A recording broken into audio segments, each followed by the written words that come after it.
குளச்சல் பக்கத்துல இருந்து ஆமென் ஒரு நள்ளிரவு வேளையில ஒரு குடும்பம் ஆமென் அந்த குடும்ப தலைவரை இழந்து விட்டது.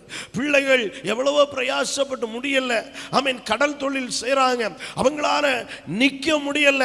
பிள்ளைகள்லாம் நடுரவு தொழிலுக்கு போன பிறகு இந்த தாயார் ஒரு முடிவெடுத்தாங்க, இன்னையோட வாழ்க்கையை முடிக்கணும், கடன்காரர்களுடைய தொல்லை ஆமேன் தாங்க முடியல அப்படின்ட்டு வீட்டில் ஆமேன் தொலைக்காட்சி ஆன் பண்ணி அதில் ஒரு ப்ரோக்ராமை சத்தமாக வச்சுட்டு ஆமேன் இங்கே உள்ள நடக்கிறது யாருக்கும் தெரியக்கூடாதுன்ட்டு தூக்கு போடுறதுக்காக அவர்கள் எல்லாம் ஆயத்தம் பண்ணி நிற்கிற பொழுது ஆமேன் தொலைக்காட்சியிலிருந்து வந்த சத்தம், ஆமேன் நீ சாக வேண்டிய அவசியம், உனக்காக இயேசு மரித்திருக்கிறார், உனக்காக எதை வேணுமோ அவர் செய்திருக்கிறார், எல்லாவற்றிற்கும் ஒரு மாற்றம் உண்டு, சாகரவனுடைய சாவை விரும்பல அப்படின்னு தொலைக்காட்சி, என்னுடைய பிரைஸ் டிவி தொலைக்காட்சி ஆமென் அப்படி ஒரு ஊழியத்தை கத்த தந்திருக்கிறார் எனக்கு.